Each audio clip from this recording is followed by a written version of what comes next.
Welcome to the Jaros Health Podcast, where we make it easy for you to better serve older adults. This is the weekly Jerry on Ice segment that is a collaboration with the Institute of Clinical Excellence, the official Con Ed provider for the Jaros community. Hello folks, welcome to the PT on Ice Daily Show. This is Wednesday, so that means it's the Jerry on Ice segment. My name is Dustin Jones. I am a co-lead faculty with the Older Adult Division with my partner in crime, Christina Previtt.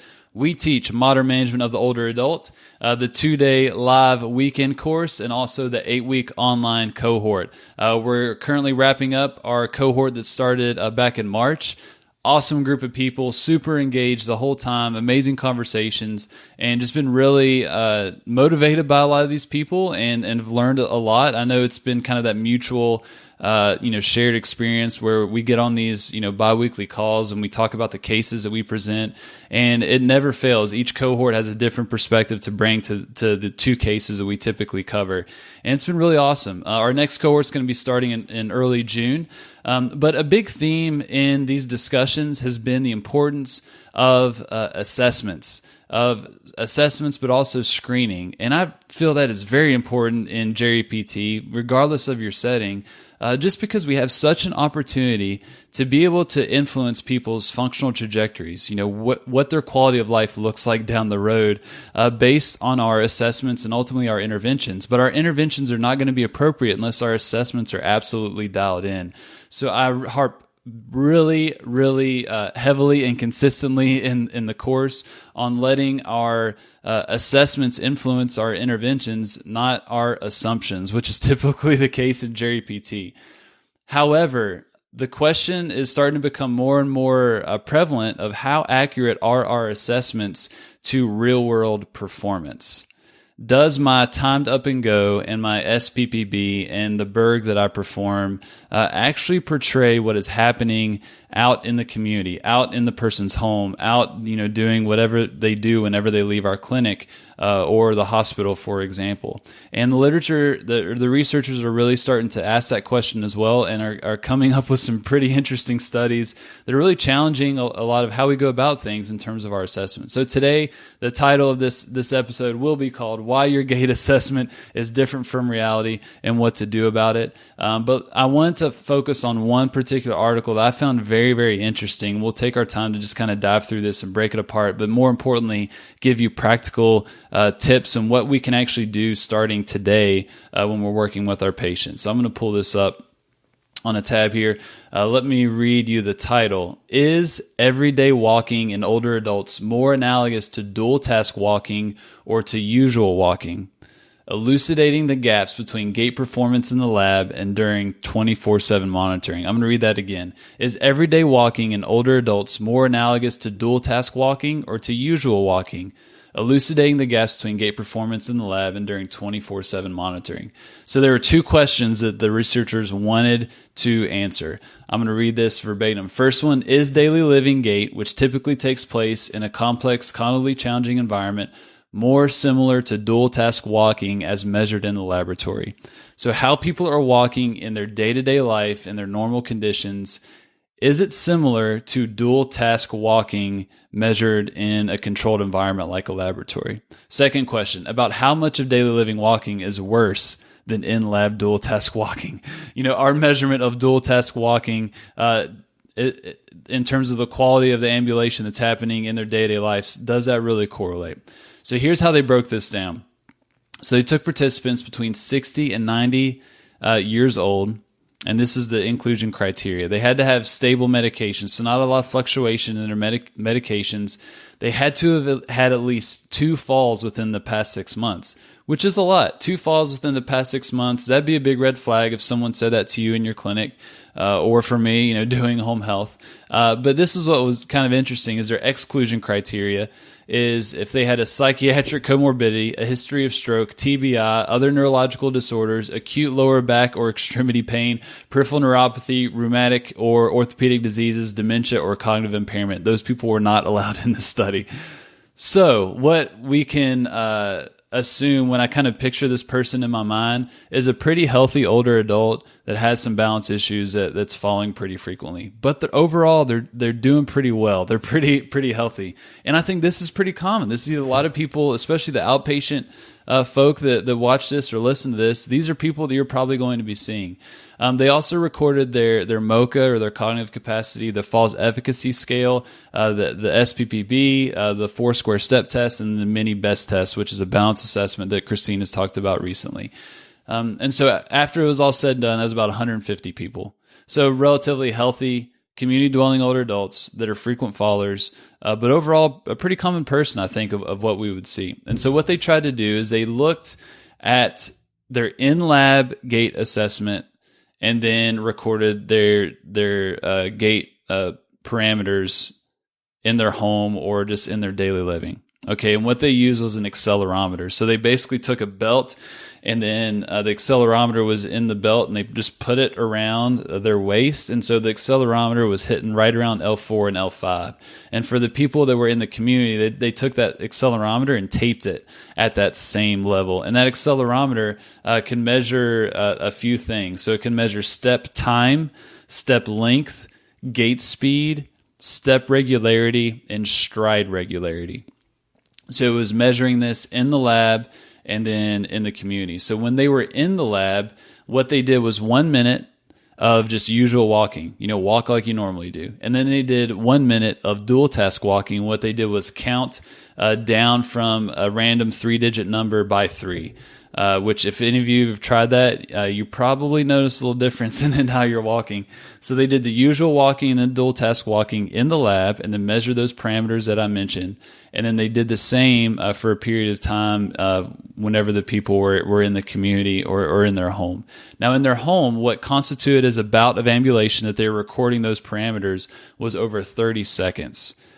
Now, this brings up some interesting points in the study, because if you think about many older adults' activity, over 30 seconds of walking is typically not going to be in the house for a lot of people. It's going to be out in the community. So that, kind of messes around with the data as well, and we need to be aware of that. So this data may not necessarily reflect ambulation in the home. It may reflect more of the community dwelling older adult that's kind of getting out and about and walking for more than 30 seconds. So they compared how these parameters, the step time, the step length, gait speed, step regularity, and stride regularity, how those differed across the in the lab usual walking, in the lab dual task walking, and then the daily living ambulation. And what they found, and this isn't too big of a surprise, the in lab dual task walking demonstrated lower gait speed, lower step length, step regularity, and stride regularity compared to usual walking. So the in-lab dual task ambulation performed worse than the usual walking.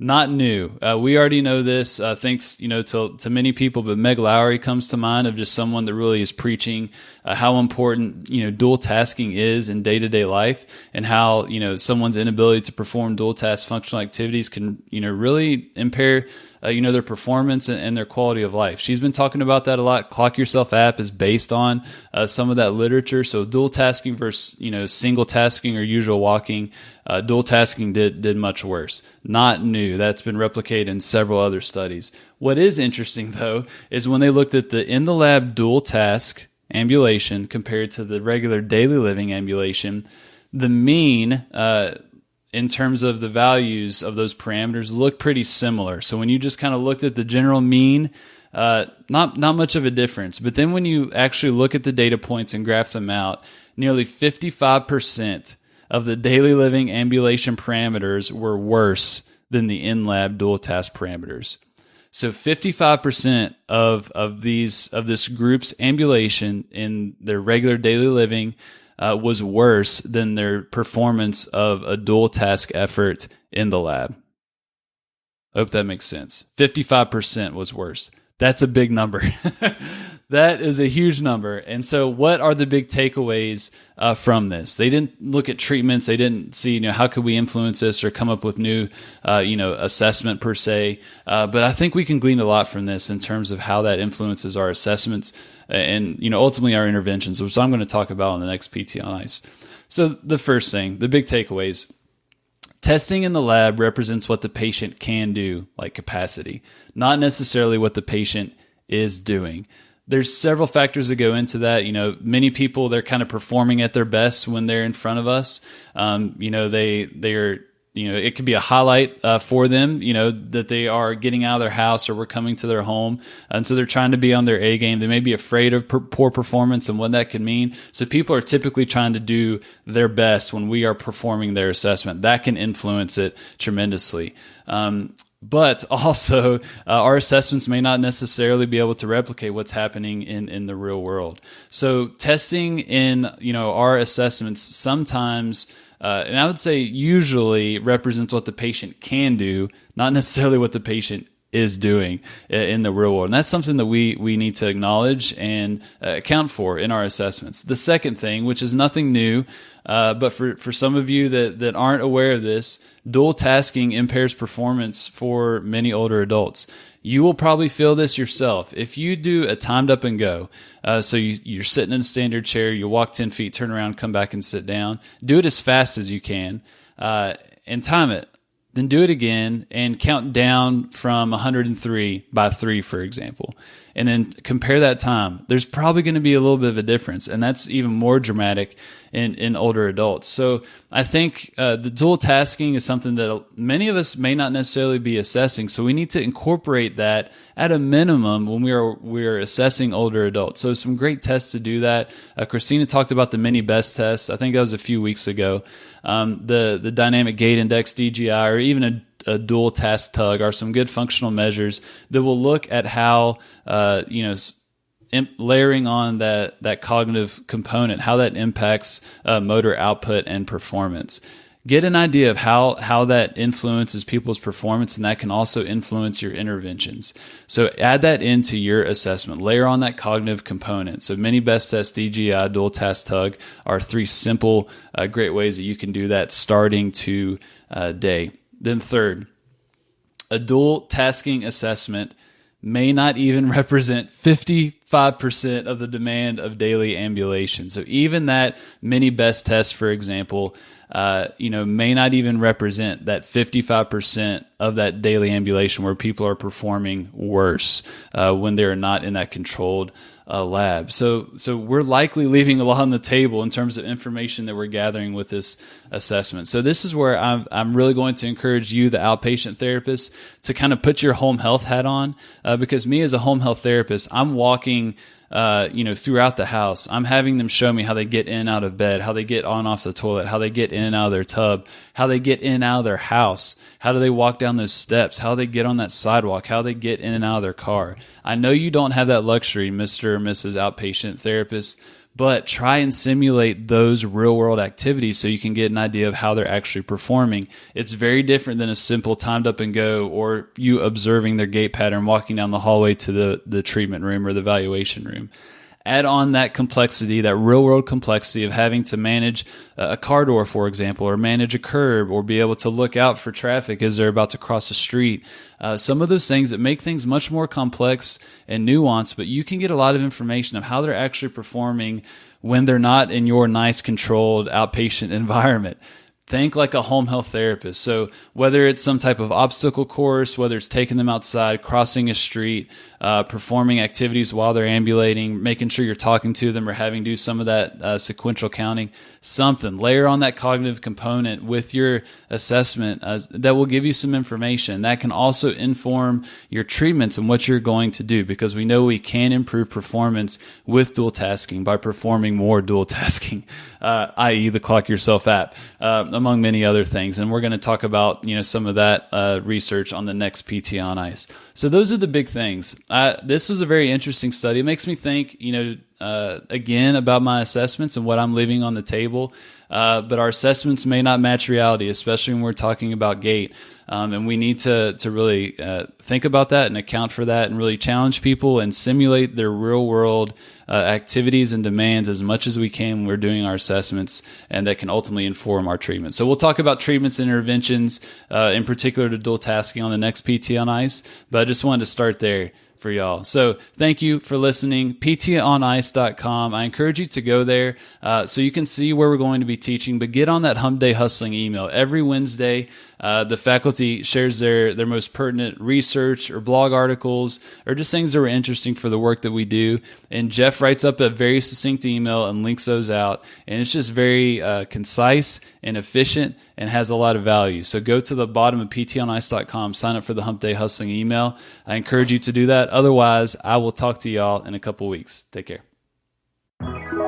Thank you for listening to the weekly Jerry on Ice segment of the Jaros Health Podcast.